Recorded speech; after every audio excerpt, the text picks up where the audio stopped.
오늘은 흔들 수 없는 믿음, 두 번째 자녀됨을 확신하라, 이런 제목으로 말씀을 나누겠습니다. 우리가 예수님을 인생의 주인으로 영접할 때 하나님의 자녀가 되었습니다. 믿음은 우리의 신분을 바꾸고 우리의 미래까지 바꿔버립니다. 믿음은 능력이에요. 하나님께서는 우리의 믿음이 비록 연약할지라도 우리의 믿음을 통해서 일하시고 믿음을 통해서 역사하십니다. 그래서 여러분, 우리가 믿음을 지켜야 돼요. 믿음은 너무나 소중하고 고귀한 것이기 때문에 지켜야 돼요. 인생 살면서 소중한 것일수록 우리가 지키잖아요. 가정을 지키고 또 물질, 내 재산도 지키고, 그런 모든 것보다 소중한 것이 믿음이에요. 그래서 우리는 어떻게 해서든지 믿음을 지켜야 됩니다. 그런데 여러분, 신실한 믿음을 가져도요, 때로는 이런 믿음이 흔들리는 것을 우리는 경험해요. 무엇이 우리의 믿음을 흔듭니까? 환경이 우리의 믿음을 흔들 때가 있어요. 아브라함이 하나님의 부르심을 받고 본토 친척 아비 집을 떠나게 됩니다. 창세기 12장 1절로 3절 한번 같이 봅니다. 여호와께서 아브라함에게 이르시되 너는 너의 고향과 친척과 아버지의 집을 떠나 내가 내게 보여줄 땅으로 가라. 내가 너로 큰 민족을 이루고 내게 복을 주어 내 이름을 창대하게 하리니 너는 복이 될지라. 너를 축복하는 자에게는 내가 복을 내리고 너를 저주하는 자에게는 내가 저주하리니 땅의 모든 족속이 너로 말미암아 복을 얻을 것이라 하신지라. 분명히 하나님께서 아브라함을 찾아오셨고요, 아브라함에게 하신 말씀이 너는 본토 친척 아비 집을 떠나라, 내가 내게 지시할 땅으로 가라 말씀하셨어요. 하나님께서 아브라함에게 세 가지의 약속을 주십니다. 땅을 주시겠다, 후손들, 자손을 주시겠다, 그 다음에 이름을 창대케 하는 형통의 복을 주시겠다. 세 가지 축복을 약속을 하셨어요. 아브라함이 하나님의 말씀에 순종해서 본토 친척 아비 집을 떠나서 하나님께서 지시한 땅에 가게 됩니다. 가나안 땅으로 갔는데 세겜이라고 하는 곳에 도착했어요. 아브라함이 굉장히 놀랍니다. 아무것도 준비되어 있지 않아요. 아브라함을 위해서 오두막 하나 준비되어 있지 않았어요. 심지어는 땅 주인이 다 있는 거예요. 천막을 칠 땅 한 평 없어요. 그것으로 끝났다고 그래도 아브라함은 감사했을 거예요. 왜냐하면 그곳에 제단을 쌓고 하나님께 예배를 드렸거든요. 아브라함이 그곳에 정착하려고 마음을 먹었어요. 그런데 그 땅에 기근이 찾아옵니다. 심각한 기근이 찾아와요. 가뭄이 들었어요. 아브라함이 이때 굉장히 고민을 많이 합니다. 약속의 땅인데, 분명히 하나님께서 약속하신 약속의 땅인데 약속의 땅에도 기근이 찾아올 수 있는가? 약속의 땅에도 가뭄이 찾아올 수 있는가? 점점 의심이 들어옵니다. 이 땅이 아닌가? 점점 남쪽으로 내려가요. 그러다가 결국에는 애굽으로 내려가 버립니다. 믿음이 심각하게 흔들렸다는 거예요. 이렇게 환경은 우리의 믿음을 성도로체 흔들기도 해요. 세례요한 역시도 환경 때문에 믿음이 흔들렸잖아요. 그가 감옥에 갇혔을 때, 생명의 위기가 찾아왔을 때 제자들을 예수님께 보내서 오실 그이가 당신이니까 질문을 합니다. 왜요? 예수님이 정말로 메시아로 오셨다면 자기가 감옥에 갇혀 있는데, 의로운 일을 하고 감옥에 갇혀 있는데 왜 자신을 구원해 주지 않느냐는 거예요. 환경이 어려우면 얼마든지 믿음이 흔들릴 수 있습니다. 요즘 코로나 바이러스 때문에 믿음이 흔들리는 분들이 의외로 많더라고요. 코로나 바이러스가 지금 전 세계를 휩쓸고 있어요. 하나님께서 살아계신다고 한다면 어떻게 이런 전염병이 이렇게 강력하게 기세가 꺾이지 아니하고 심지어는 교회까지 점령해서 믿음의 백성들에게까지 코로나 바이러스에 감염되게 하는 것인가? 이런 것 때문에 회의에 빠지고 믿음이 흔들리는 그런 분들도 있다라는 거예요. 그런데 여러분, 하나님께서는요, 이런 과정을 통해서, 이런 흔들림을 통해서 우리의 믿음이 더 견고하게 뿌리를 내리기를 원하십니다. 여러분, 태풍이 불 때 뿌리가 깊은 나무는 절대로 넘어지지 않습니다. 바람이 가끔씩 불어주잖아요. 그러면 나무는 뿌리를 깊이 내리면서 더 견고해져요. 저와 여러분의 삶에도 여러분, 이런 코로나 바이러스가 찾아왔잖아요. 왜 찾아왔을까요? 가짜들을 걸러내는 거예요. 알곡과 가라지를 걸러내는 거예요. 가라지들은 이런 흔들림 속에서 다 날아가 버리는 거예요. 그러나 알곡들은 점점 뿌리를 깊이 내리고 믿음이 오히려 더 견고해져 간다는 사실을 믿으시기를 바랍니다. 우리가 믿음이 견고해지기 위해서 어떻게 해야 될까요? 하나님에 대한 확신이 필요합니다. 구원의 확신. 그래서 지난주에 흔들리지 않는 믿음 시리즈 구원의 확신편을 제가 말씀드렸어요. 오늘은 제 2탄 하나님의 자녀됨의 확신입니다. 내가 하나님의 자녀가 되었다라고 하는 확신이 있을 때 우리의 믿음은 흔들림이 없이 견고해질 수 있다는 거예요. 깊이 뿌리를 내릴 수 있다는 거예요. 그래서 오늘 이 말씀을 통해서 하나님의 자녀됨이 어떤 의미가 있는가, 이걸 좀 우리가 배웠으면 좋겠어요. 하나님께서는 이런 어려움들을 통해서 우리 자신을 한번 돌아보기를 원해요. 내가 과연 어떤 존재인가? 내가 구원받은 하나님의 백성인가? 하나님의 자녀인가? 그런 확신이 나에게 있는가? 한번 돌아보기를 원한다는 거예요. 특별히 오늘 우리가 읽은 본문을 통해서 하나님께서는 3가지의 확신에 대해서 말씀을 합니다. 첫째는 우리가 하나님께 은혜 받은 자라는 확신이에요. 우리가 예수님을 영접하는 순간 우리는 구원을 받았습니다. 우리가 예수님 안에 들어가는 순간 우리 성령께서 우리 안에 들어오시고, 성령께서 오심으로 인해서 우리는 영의 사람이 되어서 영의 생각을 하게 되어져요. 우리가 구원을 받은 것이 여러분 전적인 하나님의 은혜인 것을 믿으시기 바랍니다. 제사함 받은 것도 은혜고, 죄와 사망의 법 아래 살다가 생명의 성령의 법 안으로 들어간 것도 은혜입니다. 우리의 힘이나 우리의 노력으로 이루어진 게 아니에요. 전적으로 하나님의 은혜입니다. 하나님의 자녀된 것, 여러분 하나님의 자녀되기 위해서 힘쓰고 있었나요? 아니에요. 예수님을 믿었을 뿐인데 하나님께서 우리를 하나님의 자녀로 삼아주신 거예요. 우리는 은혜 받은 사람들이고 은혜의 빚진 자가 되었습니다. 로마서 8장 12절 오늘 본문 한번 같이 봅니다. 그러므로 형제들아 우리가 빚진 자로 돼 육신에게 져서 육신대로 살 것이 아니니라. 우리가 빚진 자라는 거예요. 죄의 빚진 자들은요, 죄의 종이 되어버려요.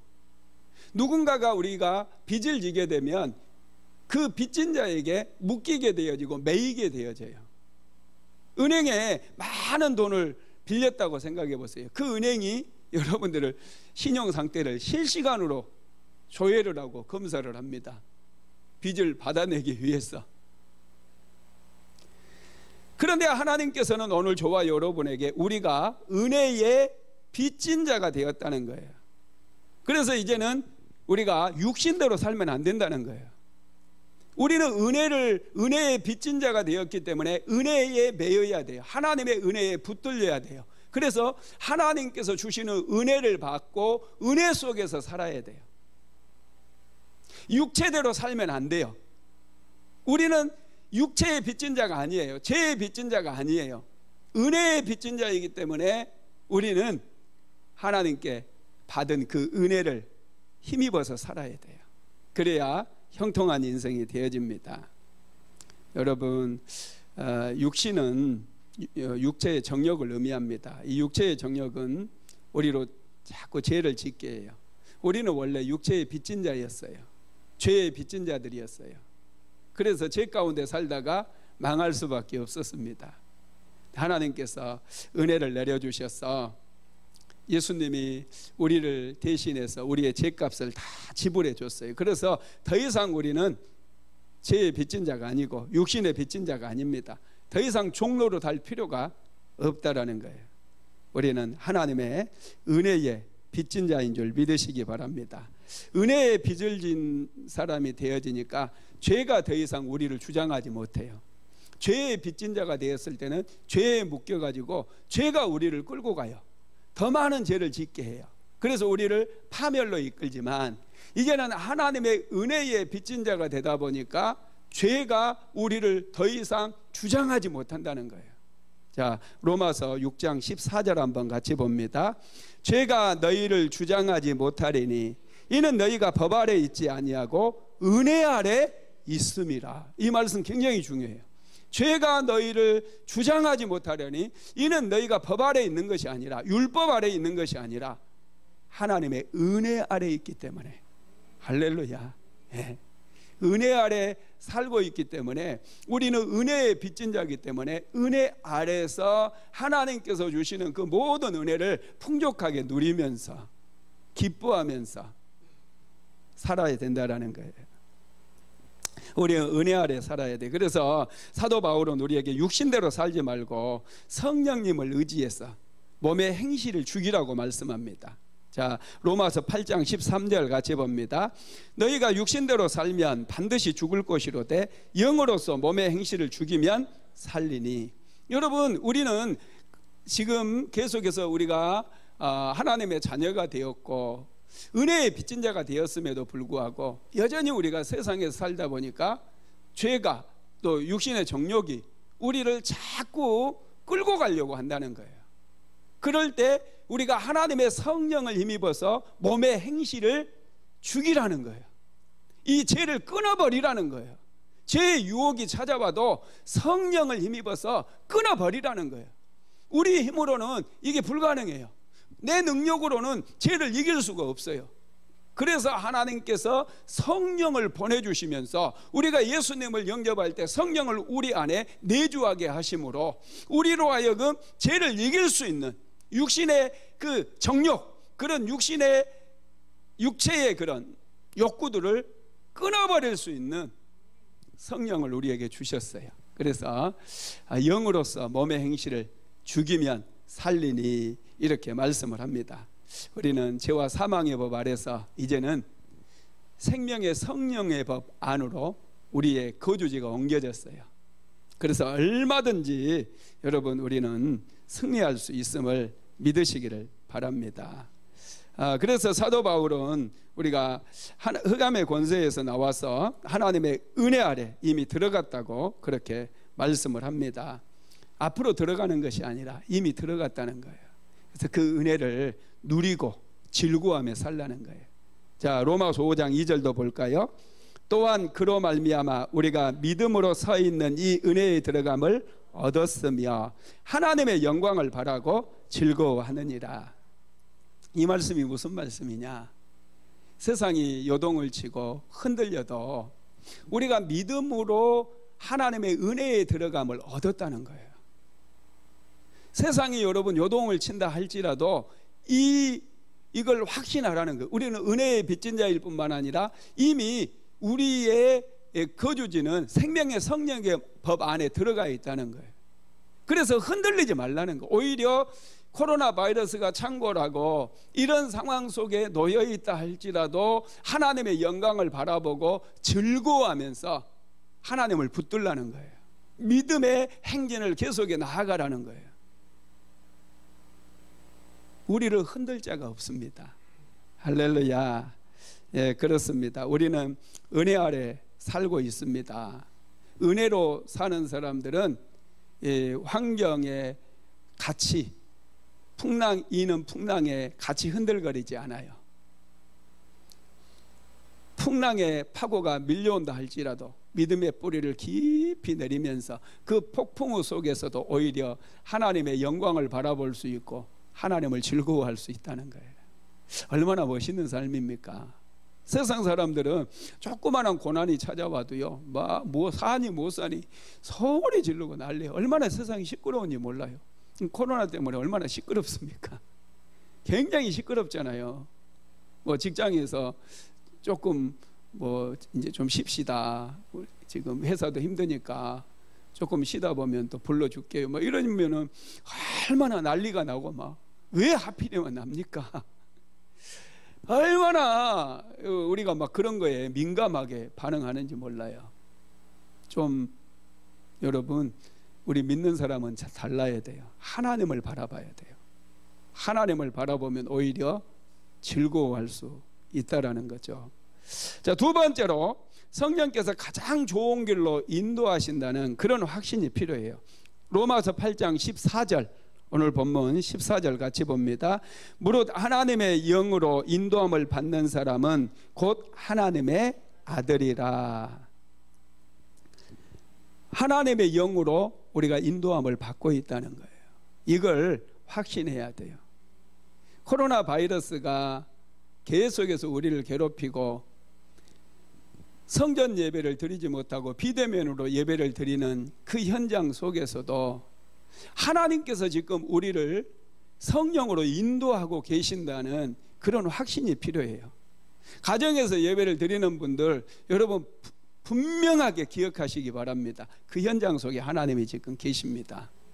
우리가 예배 드리는 현장에 성령께서 찾아오셔서 우리의 마음을 보시고 오늘 마음속에 있는 모든 우리의 기도 제목들, 또 인생의 문제들 해결해 주심을 믿으시기를 바랍니다.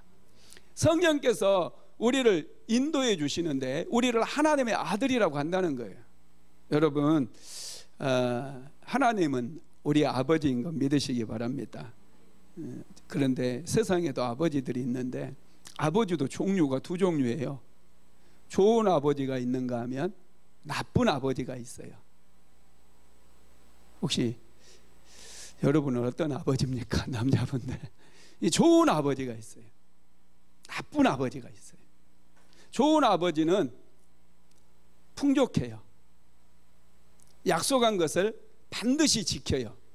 뿐만 아니라 자녀들을 키울 때에 계획을 세워요. 그리고 자녀들을 훈육하고 양육합니다. 나쁜 아버지는 나 몰라라 해버려요. 나 줬으면 됐지, 너 알아서 커. 이런 아버지는 나쁜 아버지죠. 어떻게 해서든지 자녀들을 훈육하고 가르치고 키워야 돼요. 잘 키워야 돼요. 하나님은 좋은 아버지이기 때문에 우리를 내팽겨두지 않아요. 우리를 좋은 길로 인도해 주실 뿐만 아니라 가장 좋은 곳으로 먹여주신다는 거예요. 하나님께서 우리를 인도하시는데 어떤 길로 인도하실까요? 첫째는요, 의의 길로 인도하십니다. 자, 시편 23편 2절로 3절 같이 봅니다. 그가 나를 푸른 풀밭에 누이시며 실만한 물가로 인도하시는도다. 내 영혼을 소생시키고 자기 이름을 위하여 의의 길로 인도하시는도다. 의의 길이 옳은 길이에요. 인생을 살면서 많은 분들이 쉽게 살려고 그래요. 쉬운 길로 가려고 그래요. 넓은 길로 갑니다. 그런데 하나님께서 정말로 우리를 인도하시는 길은 의로운 길이에요. 옳은 길이라는 거예요. 옳은 길. 옳을 의자를 써서 한자예요. 옳을 의. 옳은 길이에요. 지혜로운 사람들은, 믿음의 사람들은 이게 옳은 길인가 이게 그런 길인가를 분별할 수 있어야 돼요. 많은 분들이 이게 옳은 길인지 이게 좋지 않는 길인지 그런 길인지 분별을 못해요. 그래서 죄를 짓는 거예요. 하나님께서는 우리가 빠른 길을 가기를 원치 않아요. 하나님께서는 우리를 옳은 길로, 의의 길로 우리를 인도해 주십니다. 우리 그리스도인들은 윤리 수준이 좀 높아야 돼요. 의롭게 살아야 된다는 거예요. 세상 사람들이 오늘 교회를 향해서 손가락질하고 교회를 향해서 욕을 해요. 왜 교회를 향해서 손가락질하고 욕을 합니까? 자기들이랑 똑같으니까 그래요. 세상 사람들은 교회에 다니는 사람들에게 더 높은 윤리의식을 요구하는 거예요. 목사님들에게 더 높은 윤리를 요구하는 거예요. 그러면 더 높은 도덕 수준을 살아야 돼요. 똑같으니까 욕을 하는 거예요. 똑같으니까. 교회 다니면 좀 나아질 줄 알았는데 똑같으니까.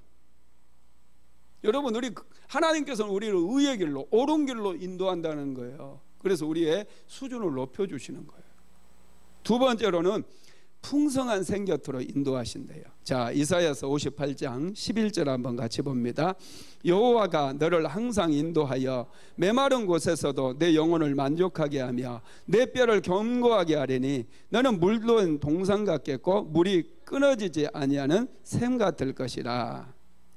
하나님께서는 우리를 풍성한 그런 샘 곁으로 인도해 주셔요. 푸른 초장과 맑은 시냇가로 우리를 이끄시고 우리를 인도하시는 분이라는 거예요. 그래서 하나님께로 가까이 나가게 되면 항상 은혜가 있어요. 풍성해요. 기쁨이 있고요, 감사가 넘쳐요. 우리는 너무 핍절의식을 가지고 살아가요. 우리 그리스도인들조차도 너무 가난해요. 너무 가난한 마음 가지고 인생을 살더라는 거예요. 요즘 제가 산책을 나가니까 산에 가보면요, 이 도토리가 막 떨어지고 이 알밤이 막 떨어져요. 사람들이 이렇게 가다가요, 밤이 하나 딱 떨어지는 순간 눈이 뒤집히더라고요. 그걸 줍고 숲속으로 들어가요. 산책하러 나와가지고 산책하는 걸 잊어버리고 숲속으로 들어가지고 막대기 하나 들고 이제 막 헤매다녀요. 그거 다 주워가지고 막 봉지에도 하나, 주머니에도 가득. 그런데 여러분, 가지고 가보세요. 그거 먹지도 못해요. 그건 다람쥐나 먹는 거예요. 너무 가난하다 보니까 그런 소유 욕심이 가득 차가지고 다람쥐들이 먹어야 될 거 다 긁고 와버려요. 하나님께서는 우리를 풍부한 생곁으로 인도하셔요. 그거 차라리 그런 거 죽고 싶지 말고요, 10,000원어치만 공주 알밤으로 사가지고 드세요. 10,000원어치만 사면 배부르게 먹어요. 할렐루야. 얼마나 여러분 공주 알밤 맛있는 줄 아세요? 그런 건 먹어야지. 자꾸만 주워가지고 그냥. 제가 코로나가 왜 생겼는가 금요 철야 예배 때 말씀드렸잖아요. 두 가지 원인이 있는데, 이 사회과학적인 원인은 사람들이 100년 전만 해도요, 이 지구를 12%만 차지를 했대요. 12%만. 사람들이 그것만 차지하고 산 거예요. 그런데 100년이 지난 요즘에는 이 지구 면적의 27%를 사람들이 점령을 하고 산대요. 자꾸 사람들이 집 짓고 또 호텔 만들고 이제 경치 좋은 곳에 뭐 개발한다고 산을 다 까뒤집고 그러다 보니까 짐승들이 자꾸 쫓겨나잖아요. 자기들이 거주할 장소가 자꾸 없어지는 거예요. 그러니까 이 짐승들이 바이러스를 퍼뜨린대요. 원래 사람에게는 바이러스가 없는데 짐승들에게는 바이러스가 있대요. 이런 바이러스를 퍼뜨리니까 더 이상 물러날 곳이 없고 자기들 터전을 지키려고, 그래서 사람들이 많이 죽는다는 거예요. 그래서 전에 제가 금요 철야 예배 할 때 남미에 가면 마야 문명 얘기했잖아요. 마야 문명이 어느 날 그렇게 그곳이 어마어마한 이 문명을 만들어 놓고 사람들이 그렇게 많이 살아, 어느 날 다 사라진 거예요. 어느 날 순식간에 사라졌어요. 건물은 남았는데 사람은 다 사라진 거예요. 이런 원인들이, 갑자기 사람이 사라진 원인이 어디에 있느냐, 이런 자꾸 개발하고 막 그러니까 짐승들이 바이러스를 퍼뜨려 가지고 순식간에 전부 전멸을 해버린 거죠. 여러분, 우리는 항상 하나님의 풍성한 샘 곁으로 하나님께서 인도하신다는 것을 믿고 욕심 안 부려도 돼요.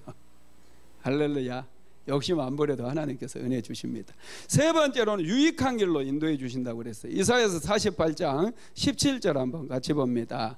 너희의 구속자시요 이스라엘의 거룩하신 이이신 여호와께서 이르시되 나는 내게 유익하도록 가르치고 너를 마땅히 행할 길로 인도하시는 내 하나님 여호와라. 하나님께서는 우리에게 유익하도록 가르친다는 거예요. 그리고 마땅히 행할 길로 인도하시는 분이에요. 우리 그리스도인들이 마땅히 행할 일은 안 하고 하지 말아야 될 일을 하는 거예요. 하나님께서는 우리를 유익한 길로, 마땅히 행할 길로 인도하십니다. 네 번째로는 주님의 말씀으로 인도하셔요. 시편 73편 23절로 24절 시작.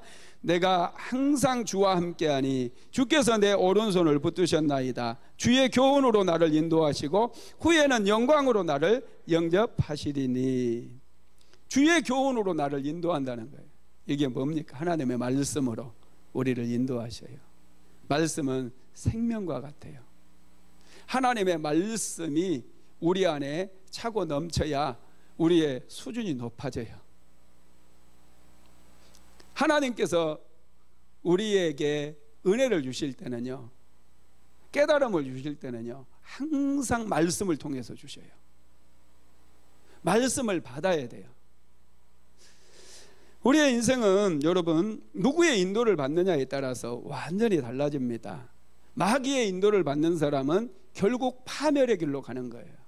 그러나 하나님의 인도를 받으면 우리의 인생은 점점 풍성해지고 점점 기름지고, 하나님의 인도함을 받게 되면 우리의 영혼이 새롭게 변화가 되어져요. 하나님의 사람으로 온전하게 변화가 되어진다는 것 믿으시기 바랍니다. 성령께서 우리를 인도하시는데 가장 좋은 길로, 최상의 길로 우리를 인도하는 것이죠. 세 번째로 우리가 하나님의 자녀가 되었다는 확신이에요. 하나님의 자녀가 되었다는 이 확신이 얼마나 중요한지 몰라요. 로마서 8장 15절 오늘 본문 같이 봅니다.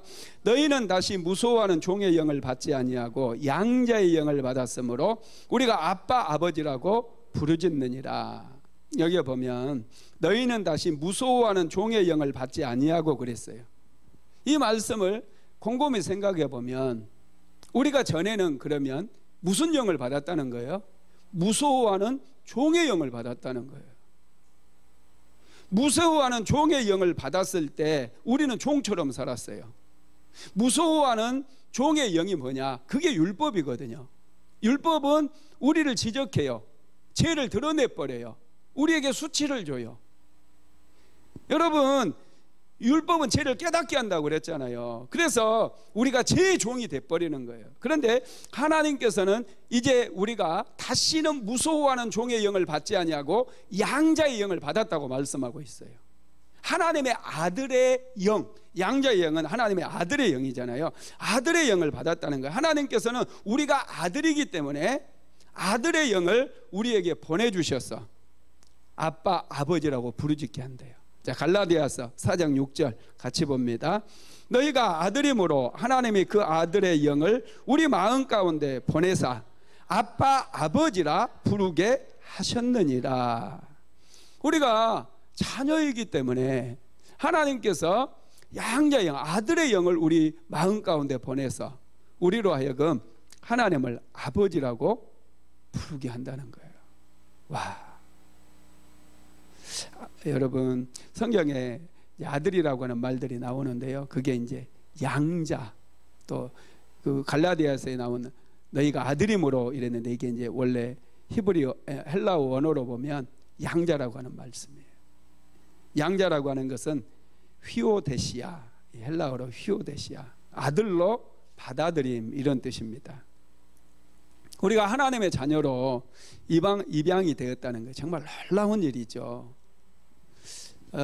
그런데요, 더 놀라운 것은 여러분, 로마 사람들은 자녀가 없을 때 양자를 삼는 일들이 종종 있었어요. 양자를 삼는다, 어떤 사람을 양자로 삼을 때 먼저 그 대상이 되는 사람의 법적인 문제를 먼저 해결해 줍니다. 우리 김명수 집사님을 양자로 삼는다, 로마의 부잣집에서 양자로 삼는다 그러면 우리 김명수 집사님이 지고 있는 빚, 얼마 빚이 있잖아요. 그 빚들, 그리고 법적인 문제, 어떤 죄, 전과가 있다거나 이런 것들이 있잖아요. 전부 해결해 주는 거예요. 그리고 나서 두 번째로 하는 게 뭐냐면 새로운 이름을 지어줘요. 그 아버지의 이름, 새로운 아버지가 될 그 사람의 이름을 따라서 아버지의 이름을 따라 이제 새로운 이름을 지어주는 거예요. 너는 새로운 사람이 되었다는 거예요. 새롭게 내 아들이 되었다는 거예요. 이렇게 해주면은 이제 어떤 일이 일어나느냐면 그 새 아버지가 가지고 있는 모든 재산을 누리게 되어져요. 모든 풍부한 것들을 다 누리게 되어져요. 그것뿐만 아니라 아버지의 모든 유산을 상속받을 수 있는 권리가 주어지는 거예요.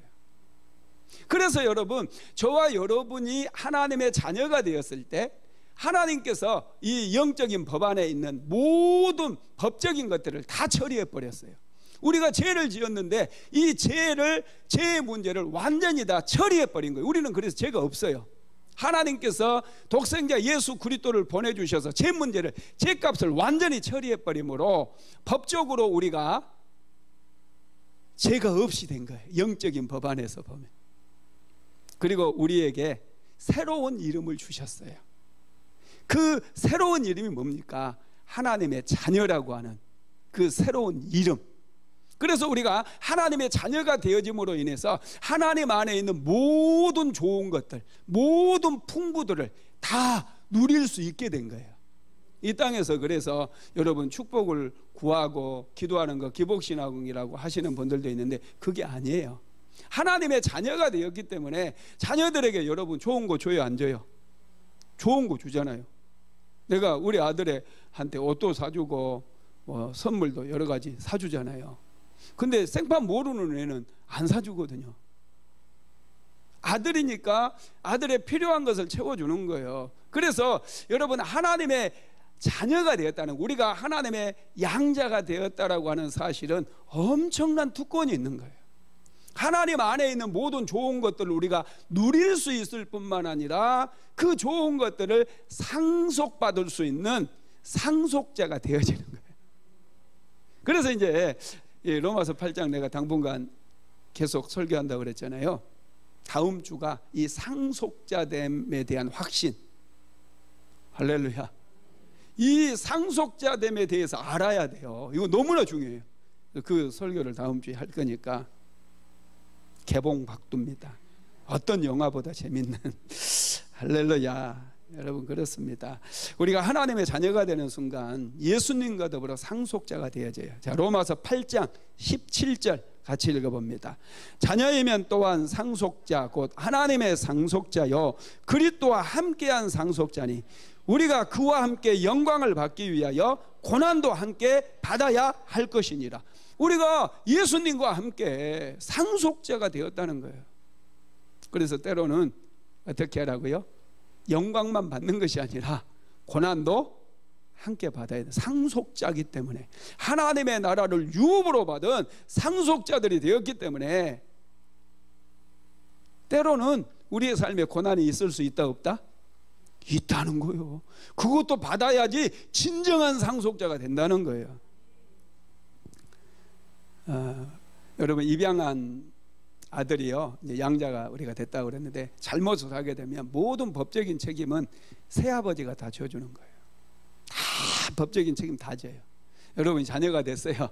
죄에 또 넘어졌어요. 마귀가 고발을 해요. 그거 누가 다 막아주냐면 하나님께서 막아주셔요. 그래서 우리의 구원을 흔들 수가 없다는 거예요. 높음이나 깊음이나. 여러분, 하나님의 사랑에서 우리를 끊을 자가 없는 거예요. 왜냐? 이제 우리가 하나님의 자녀가 되어버렸어요. 그러니까 모든 법적 책임은 나에게 있는 게 아니에요. 내가 설령 죄에 넘어졌다 해도 나에게 책임이 있는 게 아니라 하나님께서 나를 대신해서 법적인 책임을 물으셔요. 하나님의 자녀됨이 이렇게 엄청난 거예요. 그래서 우리는 믿음이 흔들리면 안 돼. 할렐루야. 여러분, 그렇습니다. 우리가 양자가 되면서요, 완전히 법적으로 신분이 달라졌습니다. 영화 배너라고 하는 영화가 있는데 보신 분들 많을 거예요. 하도 명절마다 다 해주잖아요. 올 추석에도 아마 또 배너 나올 건데 한번 집중해서 한번 봐보세요. 제가 굉장히 감동을 받았는데요, 이 주인공이 유다예요. 유다가 이 이스라엘에서 굉장히 유력한 가문의 아주 유력한 집안의 출신입니다.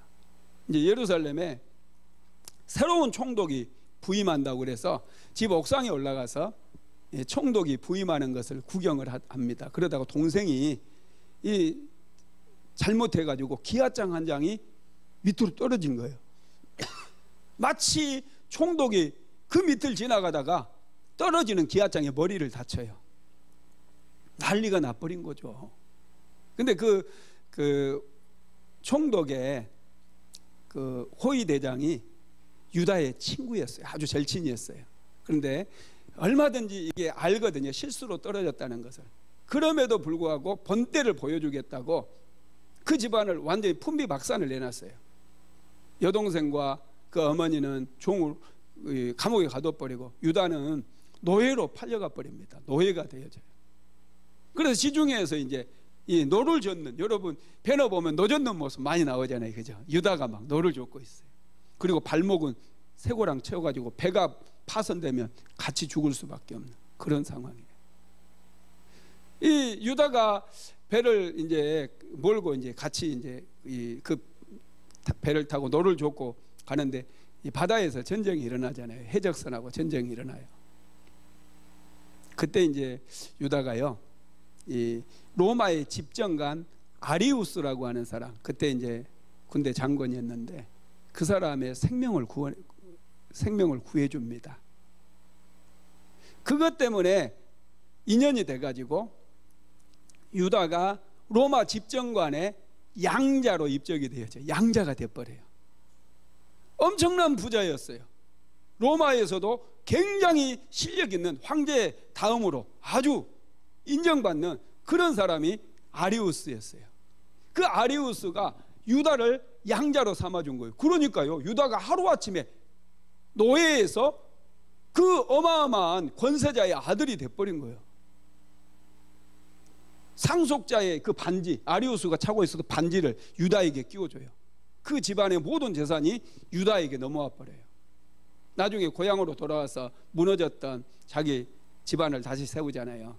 자기 부모, 엄마, 또 누이 동생 다 다시. 여러분, 이 상속자가 된다라는 거 이렇게 엄청난 은혜예요.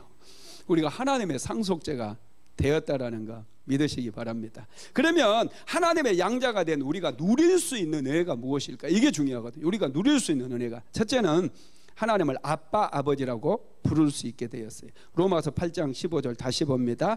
너희는 다시 무소하는 종의 영을 받지 아니하고 양자의 영을 받았으므로 우리가 아빠, 아버지라고 부르짖느니라. 이 구약의 성도는요, 구약에는 보면 아버지, 하나님을 아버지라고 부른 역사가 한 번도 없어요. 아버지라고 부르질 않아요. 율법 아래 있었기 때문에. 분명히 하나님께서도 이스라엘은 내 장자라고 말씀했어요. 어떤 아버지에 대한 그런 권세로 말씀을 하셨는데 구약의 이스라엘 백성들은 하나님을 아버지라고 부르질 않았어요. 예수님께서 사역을 하시면서 이 바리새인들 앞에서 하나님을 아버지로 했다가 하마터면 돌에 맞아 죽을 뻔했잖아요. 참남하도다, 신성모독이도다 하면서 돌을 들어서 예수님께 던지려고 그랬어요. 여러분, 우리가 하나님을 아버지라고 부를 수 있는 거, 이거 엄청난 은혜예요. 아빠, 아버지라고 부르는데 이 자녀들, 이제 조금 어린 자녀들이 아빠, 아빠 막 얼마나 친하면, 우리 요석이 어렸을 때 우리 사모가 맨날 그랬어요. 요석이는 아빠랑 친할 친이다고. 맨날 아빠, 아빠, 아빠, 아빠, 아빠 막 그러니까. 얼마나 이 아빠가 좋습니까? 여러분, 우리가 하나님의 자녀가 되어서 우리는 하나님을 아빠, 아버지라고 부를 수 있어요. 굉장히 친밀한 거예요. 이런 친밀함 속으로 우리가 들어가게 된 거예요. 두 번째로는요, 언제든지 하나님께 나아갈 수 있어요. 에베소서 3장 12절 한번 읽어봅시다. 우리가 그 안에서 그를 믿음으로 말미암아 담대함과 확신을 가지고 하나님께 나아감을 얻느니라. 할렐루야. 우리가 하나님의 자녀가 되어짐으로 언제든지 담대함과 확신을 가지고 하나님께 나아갈 수 있어요. 이건 특권이에요. 여러분, 대통령 청와대에 살잖아요. 우리 같은 일반인들이 대통령 만나러 가면 만나줄까요? 땡. 제가 국회의사당에서 제가 군대 생활을 했어요. 국회의사당에서 이렇게 경호 업무를 했었는데, 여러분 국회의원 만나러 올 때도요, 사전에 약속 안 하면은 땡이에요. 다 카트예요. 못 만나요. 국회의원을 만나더라도. 국회의장을 만나러, 이거 몇 중이에요, 몇 중. 아무나 만나주지 않아요. 하물며 대통령을 만난다는 것은 여러분 거의 불가능해요. 우리가 그냥 찾아가지고는. 대통령이 불러주면 만날 수 있어요. 그런데 대통령을 매일 만날 수 있는 사람이 있어요. 그의 자녀들. 그냥 나가기만 하면 돼요. 경호원이고 뭐고 붙잡지도 않아. 아들이니까, 딸이니까. 자녀가 되면 그냥 만사 오케이. 저와 여러분이 원래는 구약시대는 하나님께 나아갈 수가 없었어요. 제사장이 우리의 문제를 가지고 대신 가서 하나님께 기도했어요. 그런데 지금은 하나님의 자녀가 되어버리니까 막힌 담이 무너져가지고 누구든지 하나님 앞에 나아가서 아버지라고 부를 수 있는, 기도할 수 있는 특권이 주어진 거예요. 그런데 왜 이런 특권을 안 누리십니까? 정말 엄청난 특권을 우리가 받게 된 거예요. 하나님의 자녀됨의 특권은 정말로 놀라워요. 우리가 하나님의 자녀가 되지만 그래서 흔들 수 없는 이 확신만 있어도 우리를 절대로 흔들 수가 없어요. 사망이나 생명이나 높음이나 깊음이나 그 어떤 피조물이라도 우리를 하나님의 사랑에서 끊을 수가 없고 우리를 흔들 수가 없다라는 거예요. 야, 이건 정말로 놀라운 거죠. 그 다음에 세 번째로는 하나님 안에 있는 모든 좋은 것들을 다 누릴 수 있습니다. 자, 시편 34편 10절 한번 같이 읽어봅니다. 젊은 사자는 궁핍하여 줄일지라도 여호와를 찾는 자는 모든 좋은 것에 부족함이 없으리로다. 하나님 안에 모든 좋은 것들이 있다니까요. 그런데 자녀들은 그거 다 누려요. 내 안에 있는 것들은 우리 자녀들이 다 누려요. 돈 없으면 아빠 용돈 떨어졌는데 주세요. 주잖아요. 이번에 우리 여소이가 등록금이 나왔어요. 이 등록금 저는 걱정이 없어요. 걱정이. 나는 엄청나게 걱정이 했거든요. 대학원 다닐 때도 그러고 돈이 없어요. 우리 아버지가 능력이 안 되니까 어떻게 등록금을 이제 한 학기 때 학교 다니면서 알바하고 과외하고 막 해서 등록금을 딱 벌어놔야 돼요. 그런데 우리 아들은 아무 걱정이 없어요. 그래서 첫 번째 등록금 고지서 나도 출력도 안 해요.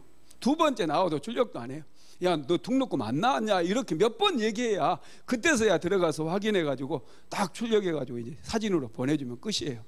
보내줘도 고맙단 말도 안 해요. 왠지 아세요? 자녀니까, 아들이니까. 여러분, 제가 왜 이런 얘기를 드리느냐? 하나님의 자녀다는 거예요. 우리가 필요한 고지서가 있으면 하나님께 올려드리라는 거예요. 하나님은 모든 좋은 것들이 하나님 안에 다 있어요.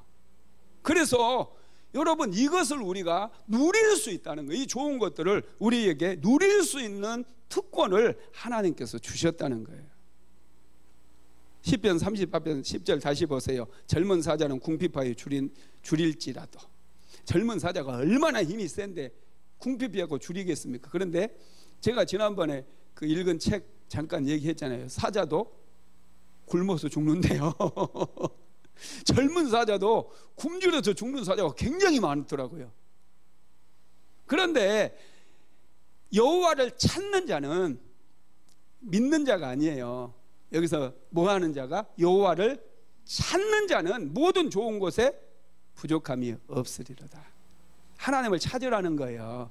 하나님께 기도하라는 거예요. 하나님께 기도하는 자는 모든 좋은 것에 부족함이 없다는 거예요. 예배만 드린 자는 그게 아니에요. 물론 예배도 중요하죠.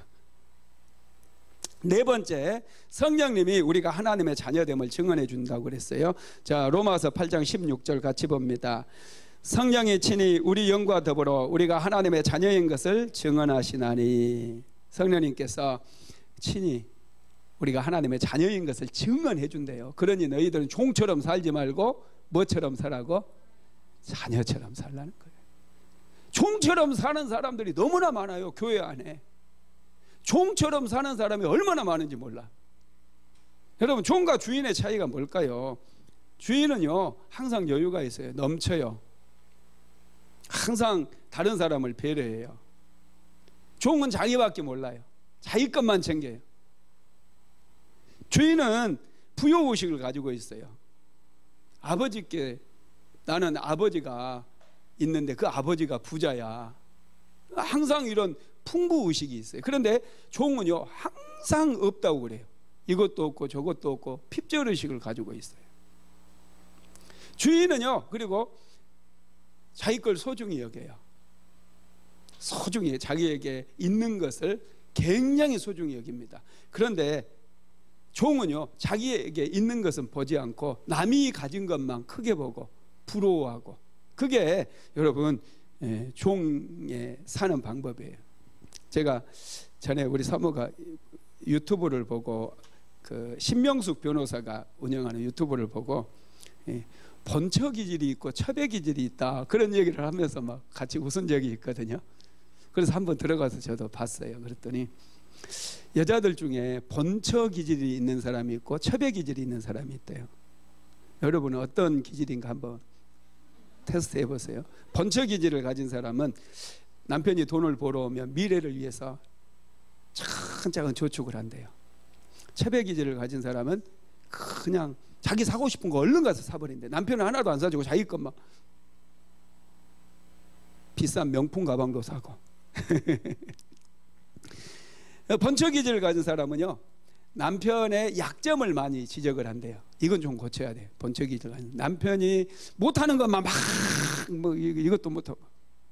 첩의 기질을 가진 사람은요 남편의 매력에 감동을 받는. 오, 당신 이것도 할 줄 알아? 오, 멋있다. 오, 당신 너무 멋져. 막 이렇게. 그러니까 남자들 편에서 보면 첩의 기질을 가진 사람을 좀 좋아하겠죠, 그죠?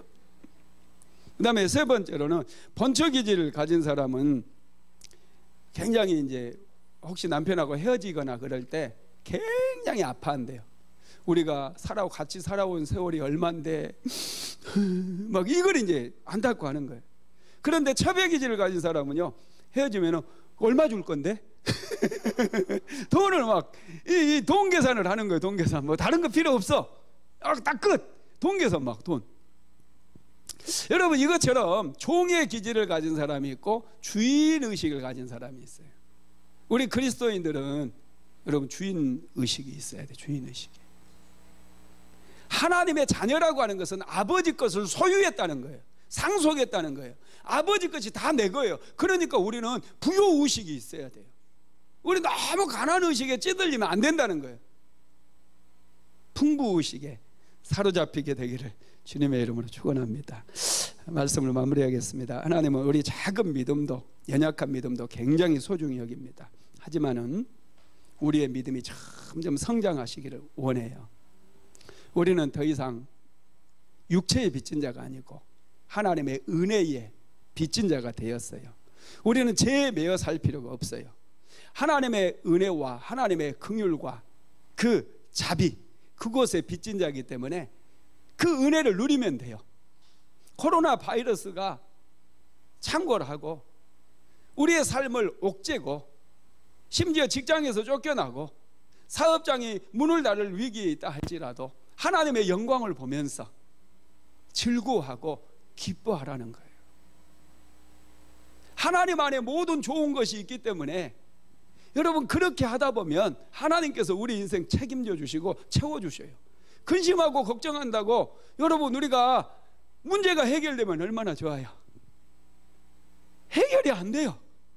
차라리 하나님의 영광을 바라보면서 내가 하나님의 자녀가 되었음을 확신하고 하나님 안에 있는 모든 좋은 것을 내가 누리게 되었음을 오히려 감사하면서 하루하루 살아간다면 인생의 역전이 일어나게 되어지고 하나님의 은혜가 내 삶에 강물같이 흘러넘치는 그런 기적을 경험하게 된다는 거예요.